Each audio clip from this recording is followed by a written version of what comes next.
అధికారంలోకి రాగానే deep state అంతు చూస్తామంటూ ట్రంప్ ప్రకటించగానే డీప్ స్టేట్ చక్రవర్తి జార్జ్ సోరెస్కు రాడికల్ ఇస్లామిక్ ఇష్టసఖి హిల్లరీ క్లింటన్కు ప్రెసిడెన్షియల్ అవార్డులు కట్టబెట్టారు బైడెన్.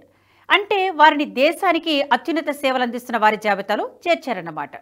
ట్రంప్ ప్రకటనకు పూర్తి విరుద్ధమైన నిర్ణయం ద్వారా బైడెన్ వెళ్లే ముందు ఏదో బలమైన సందేశం ఇవ్వాలనుకుంటున్నారు. బైడెన్ తాజా నిర్ణయాలు కూడా అదే బాటలో సాగుతున్నాయి. డొనాల్డ్ ట్రంప్ రెండోసారి అధికార పగ్గాలు చేపట్టడానికి సమయం దగ్గర పడుతుండటంతో అమెరికాలో ఆసక్తికర పరిణామాలు చోటు చేసుకుంటున్నాయి. పోతూ పోతూ చేయాల్సినంత డ్యామేజ్ చేసి పీఠాన్ని ట్రంప్కు అప్పగించాలని డెమోక్రాట్లు సంకల్పించినట్టున్నారు. తెలంగాణ రాజకీయ భాషలో చెప్పాలంటే గుడ్డ కాల్చి మీదేస్తున్నారని అంటారు కదా. బైడెన్ ఇప్పుడు సరిగ్గా అదే పనిలో ఉన్నట్లు కనిపిస్తోంది. ట్రంప్ శ్వేత సౌధంలో కూర్చున్న కొన్ని కీలక విషయాలు తమ మాటే చెల్లుబాటు అయ్యేలా అనివార్య పరిస్థితిని కల్పిస్తున్నారు. తాజాగా బైడెన్ వీడ్కోలు ప్రసంగం వింటే పోయే ముందు కక్కాల్సిన విషయమంతా కక్కినట్లు అనిపించింది. సంపన్నులకు అధికారం అంటూ సంచలన ఆరోపణలు చేశారు. ఇలాంటి ఆరోపణలు మన దేశంలో ప్రతిపక్షాల నుంచి తరచూ వినిపిస్తూ ఉంటాయి. వాటి గురించి కూడా మాట్లాడుకుందాం. ఇంకా బైడెన్ ఫేర్వెల్ స్పీచ్లో తన హయాంలో సాధించిన అభివృద్ధి, తెచ్చిన సంస్కరణల గురించి కూడా ఏకరువు పెట్టారు. వీటితో పాటు ప్రతి అవుట్ గోయింగ్ ప్రెసిడెంట్ చెప్పే క్లైమేట్ చేంజ్, అమెరికా ఫ్యూచర్ వంటి మాటలు కూడా వల్లివేశారు. ఇదంతా ఒక ఎత్తైతే ట్రంప్ రాకతో ప్రమాదాన్ని పసిగట్టిన డీప్ స్టేట్ పెంపుడు సంస్థలు ఒక్కొక్కటిగా డోర్ క్లోజ్ చేసుకుంటున్నాయి. తమ సంస్థలు మూసేస్తున్నట్లు హిండెన్బర్గ్ ప్రకటించడం సంచలనంగా మారింది. ఉన్నపళంగా హిండెన్బర్గ్ ఎందుకు క్లోజ్ చేస్తున్నట్లు?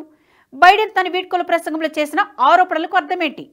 ట్రంప్ రాకతో వైట్ హౌస్ భారత్ అనుకూల సౌధంగా మారబోతుందా? తెలుసుకునే ప్రయత్నం చేద్దాం. ముందు బైడెన్ వీడ్కోలు ప్రసంగంలో మాటలకు అర్థాలు వెతుకుతాం. సాధారణంగా డెమోక్రాట్ల వ్యవహార శైలి వామపక్ష సిద్ధాంతాలకు దగ్గరగా ఉంటుంది. ప్రజాస్వామ్యం పేరుతో రాడికల్ ఇస్లామిక్ ఫోర్సెస్కు ఊతమిస్తూ ఉంటారు. బైడెన్ హయాంలో జరిగింది ఇదే. డెమోక్రాట్లు అధికారంలో ఉండగా హిండెన్బర్గ్ వంటి సంస్థలను వాడుకొని వేగంగా అభివృద్ధి చెందుతున్న భారత్ లాంటి దేశాల్లో ఆర్థిక అనిశ్చితిని సృష్టించేందుకు ప్రయత్నించారు.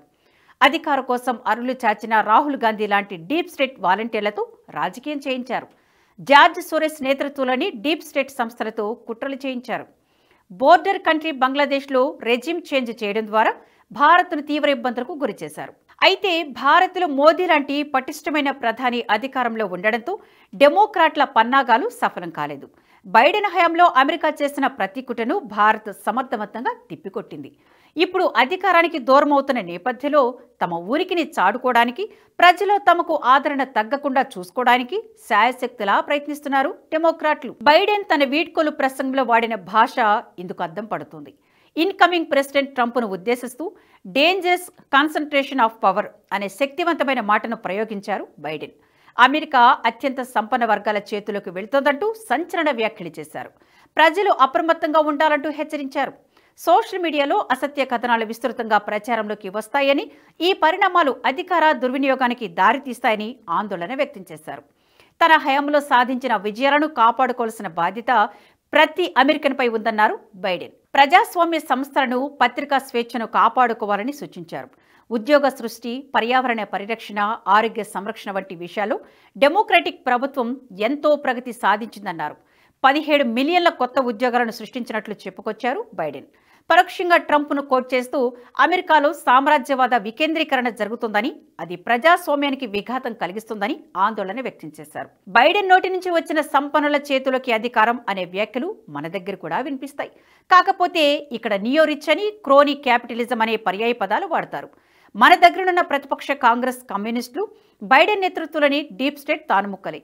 అందుకే మోదీ ప్రభుత్వాన్ని నియో రిచ్, క్రోనీ క్యాపిటలిజం అనుకూల ప్రభుత్వంగా అభివర్ణిస్తూ ఉంటారు. మోదీ ప్రభుత్వాన్ని విమర్శించే ప్రతిసారి అదానీ, అంబానీ అంటూ సంపన్నుల పేర్లు వల్లివేయడం రాహుల్ గాంధీ లాంటి సోరెస్ వాలంటీర్లకు అలవాటుగా మారిపోయింది. దేశీయ ఉత్పత్తి కంపెనీలకు సహకరించడం వీళ్ల దృష్టిలో మహాపాపం. మొదటి నుంచి కూడా దేశీయ ఉత్పాదక రంగం మీద కాంగ్రెస్, కమ్యూనిస్టులది చిన్నచూపే. జాతి సంపదను దోచుకుపోయే బహుళజాతి సంస్థలను ప్రోత్సహించడం మాత్రం వీళ్ల దృష్టిలో విశాల దృక్పథం, ప్రజాస్వామ్యం. అందుకే బైడెన్ మాట మన విపక్షాలకు వేదవాకగా మారింది. అవే క్రోనీ క్యాపిటలిజం మాటల్ని తాజాగా తన వీడ్కోలు ప్రసంగంలో ట్రంప్పై సంధించారు బైడెన్. అయితే ట్రంప్ సర్కార్పై బైడెన్ అక్కసు ఇంతటితో ఆగదంటున్నారు రాజకీయ విశ్లేషకులు. ఆయన ప్రమాణ స్వీకారం చేయడానికి కొన్ని నిమిషాల ముందు వరకు కూడా డెమోక్రాట్ల ఆగడాలు కొనసాగవచ్చని అంచనాలున్నాయి. చివరి దశలో డెమోక్రాట్లు చేసే చర్యల ద్వారా రాబోయే కాలంలో వారి పాత్రను పదిలపరుచుకుంటూనే ట్రంప్ నిర్ణయాలను ప్రభావితం చేశారా?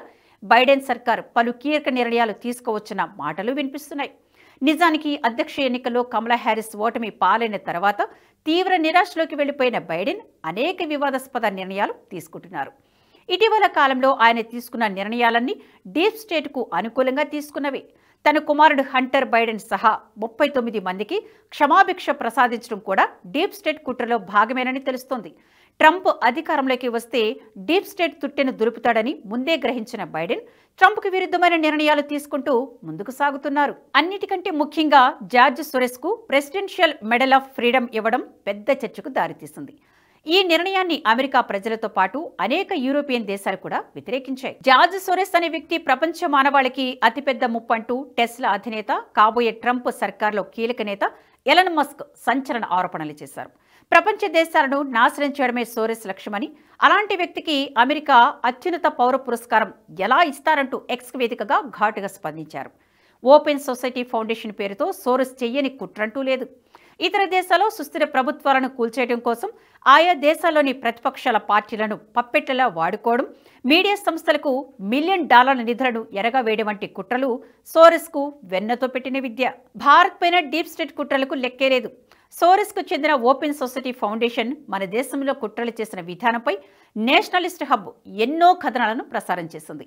సరిహద్దు దేశాలను అస్థిరపరచడమే కాకుండా హిండెన్బర్గ్ వంటి సంస్థలతో భారతీయ పారిశ్రామికవేత్తలపై అది చేసిన కుట్రలు అన్నీ కావు.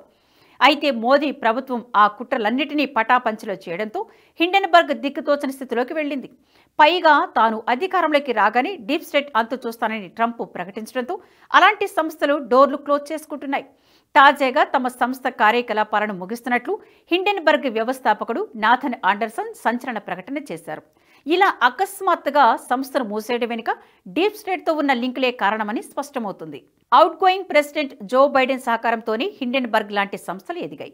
మరికొద్ది రోజులు ట్రంప్ అధికార పగ్గాలు చేపట్టనుండడంతో హిండెన్బర్గ్ ప్రమాదాన్ని ముందే పసిగట్టింది.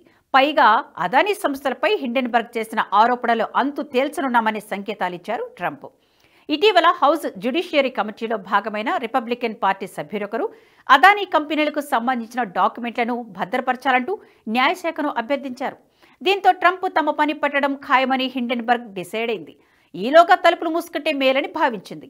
ఎందుకంటే అదానీ కంపెనీలపై హిండెన్బర్గ్ చేసిన ఏ ఒక్క ఆరోపణకు కూడా ఆ సంస్థ దగ్గర సమాధానం లేదు. అందుకే ఆండర్సన్ ప్రకటన అంతర్జాతీయ సమాజాన్ని పెద్దగా ఆశ్చర్యపరచలేదు. ట్రంప్ వచ్చిన తర్వాత ఏమైనా జరగొచ్చనే భయం హిండెన్బర్గ్ను వెంటాడుతుంది. ఈ పరిస్థితిలో వ్యూహాత్మకంగా ఒక అడుగు వెనక్కి వేయడమే మేలని భావించింది హిండెన్బర్గ్. ఇలా హిండెన్బర్గ్ లాంటి సంస్థలు కార్యకలాపాలకు పులి స్టాప్ పెడుతుంటే డీప్ స్టేట్తో సంబంధాలున్న మరికొన్ని సంస్థలు కూడా రక్షణ కవచాలు ఏర్పాటు చేసుకునే పనులు బిజీగా ఉన్నట్లు తెలుస్తోంది. డెమోక్రాట్ల సలహాతో 2-3 రోజులు అలాంటి సంస్థలు కూడా సంచలన ప్రకటనలు చేసే అవకాశం కూడా ఉందంటున్నారు రాజకీయ విశ్లేషకులు. ఈ వీడియో మీకు నచ్చినట్టయితే లైక్ చేయండి, 10 మందికి షేర్ చేయండి. అలాగే కామెంట్ల రూపంలో మీ అభిప్రాయాలను మాతో పంచుకోండి. Nationalist hub group of channels ను సబ్స్క్రైబ్ చేసుకుని తెలుగునాట జాతీయవాద జర్నలిజాన్ని ప్రోత్సహించండి. ఈ వీడియో కింద ఉన్న బెల్ ఐకాన్ పై క్లిక్ చేయడం మర్చిపోవద్దు.